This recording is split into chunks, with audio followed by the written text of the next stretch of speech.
Assalamualaikum warahmatullahi wabarakatuh. Pembahasan kali ini adalah tentang hari kiamat. Iman kepada hari akhir, iman kepada hari kebangkitan manusia setelah manusia itu mati, habis usianya di alam dunia, masuk ke alam kubur. Baik manusia itu dikubur secara fisik di dalam tanah ataupun tidak.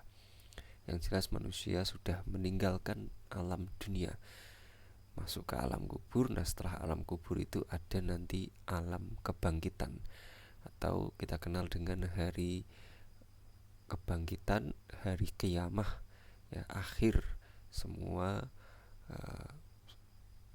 kehidupan yang ada di dunia dan menuju kehidupan yang selanjutnya. Pembahasan tentang hari kiamat, pembahasan tentang hari kebangkitan ini saya akan khususkan, saya kerujutkan kepada pembahasan yang berbasis teks dalil dari Al-Quran khususnya, maupun nanti ada tambahan dari As-Sunnah gitu. Karena pembahasan tentang hari kebangkitan ini kalau kita luaskan nanti akan sangat luas sekali. Ada banyak pendapat dari para pakar, dari para pemikir, terutama aliran-aliran falsafah, ya, aliran-aliran filsafat yang nanti sangat tajam sekali di sana pembahasannya. Terutama yang paling fenomenal adalah dialog secara tidak langsung antara Imam Al-Ghazali dalam kitab beliau Tahafud Falasifah, dan juga dijawab oleh Ibnu Rushd Al-Qurtubi dalam kitab beliau Tahafud. Salah satu tema dari 20 tema yang diangkat di kedua buku itu adalah tema kebangkitan. Mungkin tidak manusia yang sudah hancur, sudah mati itu kemudian dibangkitkan. Secara logik mungkin enggak. Nah, ini nanti sangat panjang pembahasannya, maka untuk membatasi skala pembahasan saya akan fokus kepada pembahasan di dalam Al-Quran, terhadap ayat-ayat di dalam Al-Quran yang berkaitan dengan hari kebangkitan. Baik teman-teman sekalian, satu surat yang akan saya cuplik di sini, yang akan kita jadikan alas, ya, jadikan landasan argumentasi kita untuk kita iman kepada hari kebangkitan, hari kiamah, adalah surat yang sangat terkenal dan saya yakin semuanya sudah akrab sekali, familiar sekali, sudah hafal tentang surat ini, yaitu surat Al-Qari'ah. Sebenarnya di dalam Al-Quran surat-surat yang berbicara tentang hari kebangkitan itu tidak cuma ini, ya, banyak. Ada Al-Haqqah, ada Al-Qari'ah, ada juga nanti kandungan secara potongan ayat, ya, beberapa ayat di Al-Adiyat itu juga ada, An-Naba, ya, dan lain-lain, banyak sekali. Tapi yang menarik di sini saya akan coba angkat di surat Al-Qari'ah. Nanti nilai-nilai apa saja yang dapat kita petik, dan mudah-mudahan nilai-nilai tersebut dapat menguatkan keimanan kita dan juga kepercayaan kita terhadap hari kiamah, hari akhir, sesuai dengan manhaj ulama Ahlussunnah wal Jamaah.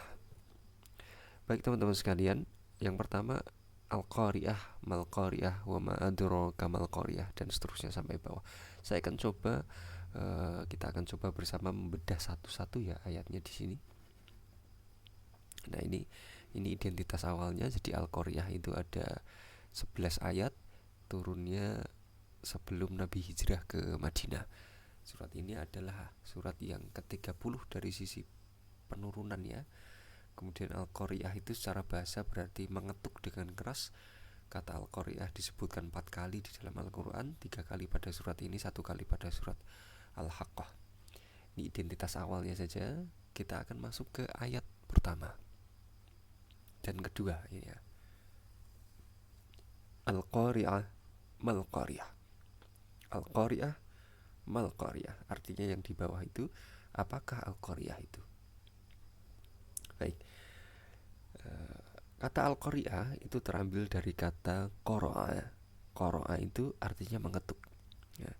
Ini karena suara menggelegar yang diakibatkan oleh kehancuran alam raya ketika hari kiamat itu sangat keras, sehingga bagaikan mengetuk lalu memekakkan telinga. Bahkan hati dan pikiran manusia itu terketuk dengan suara itu. Nah, ketika itulah terjadi ketakutan dan kekalutan yang sangat luar biasa yang dialami oleh manusia sebagai dampak dari suara itu tadi. Jadi ketika ada ketukan besar, kita lagi santai-santai di kamar, di rumah, tiba-tiba ada orang ngetuk-ngetuk pintu kita, dor dor dor gitu kan, kita kaget ya. Nah, itu terkejut kita, tersentak. Hari kiamat juga seperti itu. Kita sedang sibuk dengan dunia, sedang tenggelam dengan kelalaian, tiba-tiba ada suara yang sangat besar mengetuk, tidak hanya memegakkan telinga, tetapi ketukan itu sampai ke dalam hati kita, mengganggu hati dan pikiran kita. Sebagian ulama menegaskan bahwa penggunaan bahasa Arab qari'ah itu kan secara bahasa itu digunakan dalam arti semua peristiwa yang besar. Jadi tidak hanya suara ketukan, tapi peristiwa yang besar itu orang Arab menamainya juga al-qari'ah juga. Itu yang besar dan mencekam, disertai dengan suara maupun tidak disertai dengan suara. Jadi al-qari'ah itu secara bahasa dalam satu sisi dimaknai ketukan dengan suara. Sebagian para pakar bahasa memaknai al-qari'ah itu tidak selalu harus dengan suara. Kejadian yang begitu besar, begitu menakjubkan itu disebut juga dengan al-qari'ah. Wa ma adraka mal qari'ah. Apakah kamu tahu al-qari'ah itu ya? Mal qari'ah, bukan wa ma adra ya, di sini pakai ma, berbeda dengan di ayat yang lain ya. Wa ma adra biasanya kan begitu. Al-invitor itu kan juga wa ma adra gitu. Nanti akan ada juga, tapi di ayat kedua itu tidak pakai wa ma adra tapi pakai ma. Apakah al-qari'ah itu? Jadi ada pertanyaan yang menggugah di sini. Ayat ketiga, wa ma adraka mal qari'ah. Nah, di ayat ketiga baru pakai wa ma adraka mal qari'ah. Ini kan diulang ya. Jadi di ayat kedua ada al-qari'ah, di ayat ketiga juga ada kata al-qari'ah. Sudahkah engkau tahu apa itu al-qari'ah? Jadi wa ma adra itu adalah ungkapan untuk menggambarkan sesuatu yang sulit dijangkau hakikatnya. Gitu ya. Ya, pada umumnya ungkapan ini digunakan untuk menggambarkan fakta yang tidak kasat mata. Misalkan wa ma adro kama illiyin, apakah kamu tahu illiyin itu apa? Wa ma adro kama sijil, apakah kamu tahu sijil itu apa? Itu kan sijil itu neraka sijil ya kan. Illiyin itu sesuatu tempat yang tinggi, surga maksudnya. Itu kan kita tidak tergambar, itu surga neraka tidak tergambar. Nah, ini bisa juga kita temukan di surat Al-Infitar. Wa ma adraka mal qari'ah, sudahkah engkau tahu apa itu al-qari'ah? Yauma yakunun nasu kal farashil mabthus. Pada hari itu manusia seperti anai-anai yang berterbangan. Farash itu ada yang memahaminya dengan arti belalang. Belalang ada belalang yang baru lahir itu. Jadi kan belalang kalau udah dewasa yang kita tangkap itu ya di sawah-sawah besar-besar. Tapi kalau baru lahir, belalang itu kan kecil-kecil ya, seperti anai-anai gitu, terbangan kecil-kecil belalang. Nah, ada ulama tafsir yang memahaminya seperti itu. Jadi kan, atau mudahnya apa ya, laron ya, kayak laron itu kan baru muncul dari tanah, kemudian mereka terbang berhamburan kemana-mana, itu farash namanya, farash. Nah, penyerupaan manusia dengan farash, dengan anai-anai, belalang kecil, terus apa tuh laron itu digunakan untuk menunjukkan manusia itu rendah pada saat itu. Hari itu manusia terancam diazab oleh Allah. Anai-anai aja nggak diazab, tapi manusia itu terancam diazab loh. Jadi kan menunjukkan bahwa ini rendah, ini derajat manusia waktu itu gitu. Jadi benar-benar Allah ingin membuka bahwa manusia itu tidak patut untuk sombong. Besok ketika hari kiamat, manusia itu berterbaran seperti anai-anai, seperti belalang-belalang kecil, seperti laron. Laron itu nggak diazab, tapi manusia ada potensi untuk diazab. Berarti kan manusia ada kesan diletakkan di tempat yang lebih rendah daripada anai-anai itu, daripada anai-anai. Yauma yakunun nasu kal farashil mabthus. Ini ya, andai-andai laran. Watakunul jibalu kal ainil manfush, dan gunung-gunung seperti bulu yang diterbangkan. Nah, perumpamaan ini untuk menandakan bahwa kerusakan pada saat itu sangat besar. Jadi ain, bulu itu beterbangan, gunung yang nancap ke bumi itu dicabut dan diterbangkan seperti bulu-bulu. Berarti kan dampak damage-nya, kerusakannya itu kan besar sekali gitu. Kalau gunung yang kekar aja seperti bulu, lah manusia yang nggak punya pondasi yang kuat kayak gini kayak apa gitu. Nah, kita membayangkan kayak gitu. Gunung aja waktu hari kebangkitan itu kayak bulu. Yang gunung itu berat, gunung itu nancap dalam, punya pondasi. Lah manusia kayak apa nanti gitu, hari kiamat itu. Ya. Nah, ini kan Allah ingin kita mikir, Allah ingin kita membayangkan betapa luar biasanya dampak yang ditimbulkan oleh hari kiamat itu nanti. Aihin, kita kembali ya. Aihin itu bulu. Nah, ada juga yang memahami aihin itu artinya bulu yang warnanya merah atau ada warnanya. Nah, itu nanti kaitannya dengan tafsir kebahasaan ya. Nah, oleh karena itu sebagian juga diterangkan, kita melihat di surat yang lain, misalkan Fatir ya, di Fatir itu juga ada gunung-gunung itu kan macam-macam tuh warnanya. Aihin itu kalau dalam bahasa Arab maknanya bulu yang berwarna. Nah, gunung itu kan juga warnanya macam-macam kan, tergantung apa perbedaan materi yang menyusun, yang dikandung oleh bebatuan gunung itu. Ada yang gunung belerang warnanya seperti itu, ada gunung yang kandungan besinya banyak, nanti warnanya juga berbeda, dominannya juga berbeda. Ada yang kandungan batu baranya lebih banyak, warna dominannya juga berbeda, jadi hitam. Jika materi perunggu misalkan yang mendominasi, warnanya jadi berbeda lagi, ada yang kehijau-hijauan, ada yang ke kuning-kuningan. Nah, aihin itu secara bahasa adalah bulu yang beraneka warna. Nah, disamakan juga gunung itu dengan bulu-bulu yang beraneka warna itu tadi. Watakunul jibalu kal ainil manfush. Ayat selanjutnya, fa amma man thaqulat mawazinuh, adapun orang yang berat timbangannya. Jadi kita perhatikan di sini teman-teman sekalian, mawazin itu jamak dari mizan. Jadi kalau satu timbangan mizan, kalau timbangannya banyak mawazin itu. Artinya timbangan-timbangan mawazin itu. Fa amma man thaqulat mawazinuh, timbangan-timbangan mawazin itu banyak loh ya. Ini mengisyaratkan apa? Mengisyaratkan bahwa setiap amal itu ditimbang dan memiliki tolak ukur masing-masing. Nah, kan banyak itu. Fa amma man thaqulat mawazinu. Jadi orang-orang yang berat timbangannya, maka mereka itu adalah orang-orang yang mengikuti kebenaran selama di dunia gitu. Saya sering katakan ya, untuk mengikuti kebenaran itu sebenarnya tidak begitu sulit ya. Yang sulit itu adalah membedakan mana lebih benar dari yang benar, mana yang lebih salah dari yang salah gitu. Memberikan skala prioritas itu yang susah. Kita membedakan mana benar mana salah itu ya biasa aja, gampang itu. Udah ada panduan ya.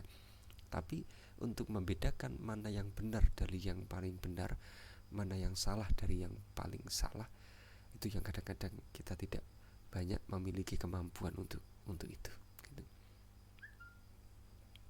Baik, kita lanjutkan dulu. Fahuwa fi aisyatir radiyah. Jadi orang yang timbangannya berat itu, maka dia memiliki hidup yang memuaskan, radiyah. Keadaan hidupnya ridho dan diridhoi karena masuk ke dalam kelompok yang hamba-hamba yang setia kepada Allah. Jadi kalau masalah ridho itu teman-teman sekalian perlu seimbang juga. Jadi jangan sampai kita mengatakan gini, Allah itu ridho gak ya dengan amal kita gitu. Allah itu ridho gak ya dengan perbuatan kita. Kalau Allah itu gampang, Allah itu pemilik alam semesta. Kalau cuma ngeridhoi kita gampang. Tapi kadang-kadang kita itu yang tidak ridho dengan Allah. Loh, gimana kok bisa kita tidak ridho dengan Allah? Kita tidak meridhoi Allah. Maksudnya apa? Kita tidak meridhoi keputusan Allah. Kita tidak ridho dengan apa yang sudah Allah tetapkan. Nah, itu kadang-kadang kita itu seringnya kayak gitu. Kita bilang, Allah ridho nggak ya dengan kita? Gampang Allah kalau cuma mau ridhoi kita tuh. Allah itu nggak butuh dengan amal kita. Allah itu maha kaya, gampang memberikan ridhonya. Tapi kita yang kadang masalah, kita tidak ridho dengan Allah. Artinya apa? Kita tidak legowo, tidak menerima keputusan Allah itu dengan lapang, dengan baik, ngerundel itu kadang-kadang kita. Nah, ini hidupnya orang itu akan diridho dan diridhoi oleh Allah. Wa amma man khaffat mawazinu, adapun orang-orang yang khaffat, yang ringan mawazinu. Nah, ada sebagian penafsir ya yang melihat ayat ini itu dengan pandangan yang berbeda gitu. Ayat-ayat yang kita baca tadi, kalau berat timbangannya, kemudian ringan timbangannya itu ya, itu kan selalu menjadikan sisi baik itu yang berat, ya kan? Sisi buruk itu yang ringan. Seolah-olah kita gambarannya gitu ya. Jadi kalau baik itu berarti tambah berat, kalau buruk itu ringan gitu. Nah, ini tidak salah juga, nggak masalah kita pakai yang seperti itu ya. Nah, tapi nanti ada model-model penafsir yang lain gitu. Misalkan gini,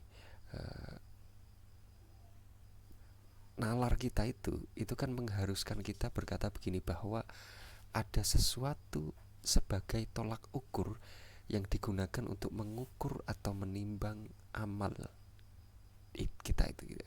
Sekali lagi ya, ada sesuatu yang seharusnya menjadi tolak ukur yang kita gunakan untuk mengukur atau menimbang amal-amal kita itu tadi. Gambarannya gini, jadi amal-amal yang baik itu beratnya sesuai dengan tolak ukur yang digunakan, dan itulah yang menunjukkan berat timbangannya. Sedangkan amal-amal buruk tidak sesuai dengan tolak ukur itu, maka dia tidak dipertimbangkan gitu. Paham ya? Jadi saya ulangi lagi biar jelas.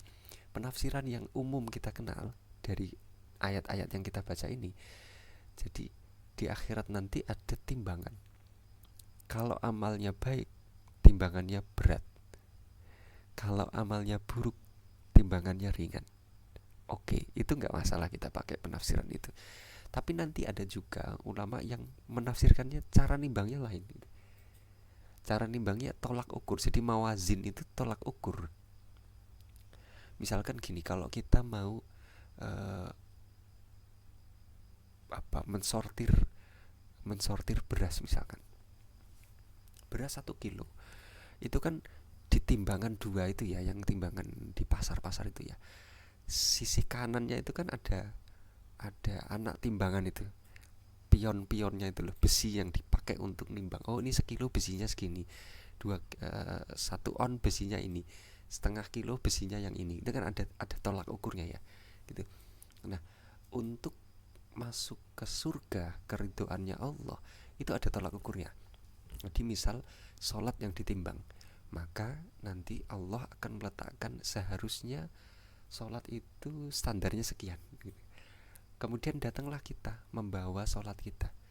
Kalau sholat kita timbangannya itu sesuai dengan standar minimal yang ditetapkan di sana, maka dia masuk ke sortiran itu. Oke, sholatnya masuk timbangan, enggak sesuai dengan timbangan. Tapi kalau sholatnya longgar, kan ringan, padahal dia harus menggerakkan timbangan itu. Jadi keringanan itu tidak akan berpengaruh terhadap mata timbangan itu gitu. Maka yang ringan tadi tidak akan dianggap. Ini model penafsiran kedua gitu. Jadi anak timbangan itu yang menjadi tolak ukur itu diletakkan di sayap timbangan yang sebelah gitu kan. Sedangkan sayap timbangan yang sebelah itu dipakai untuk naruh amal-amal manusia di situ. Nah, ini masalah teknis saja ya, masalah teknis saja. Tapi yang jelas penafsiran model seperti itu ada gitu. Wa amma man khafat mawazinu fa ummuhu hawiyah. ummuhu, ya, ummu itu terambil dari kata umma, ya ummu, artinya di depan. Imam itu di depan. Nah, ibu itu dinamakan ummu karena ia menjadi tujuan kembalinya anak. Fa ummuhu hawiyah, maka tujuannya adalah hawiyah. Apa itu hawiyah? Wa ma adraka ma hiya narun hamiyah. Jadi tahukah kamu apa itu hawiyah tadi? Narun hamiyah, api yang sangat panas. Kalau kita lihat ya, tadi di awal surat ini kan berbicara tentang proses terjadinya hari kiamat di awal-awal itu. Suara menggelegar, kemudian gunung-gunung berterbangan seperti bulu-bulu di awal. Di akhir itu juga berbicara, tetapi kesudahan semua proses kiamat itu di akhir, ya kan? Kalau di awal kan proses terjadinya kiamat ketika gunung-gunung mulai dilepas dari akarnya, diterbangkan seperti bulu-bulu. Manusia tidak punya pegangan apa-apa, terombang-ambing ke sana, ada suara yang memekikkan. Itu kan awal kiamat. Tapi di akhir surat ini Allah berbicara tentang akhir nasib para penghuni surga dan penghuni neraka. Wa ma adraka ma hiya narun hamiyah. Kalau orang yang berat timbangannya, dia ujung-ujungnya masuk surga, keridhaan Allah.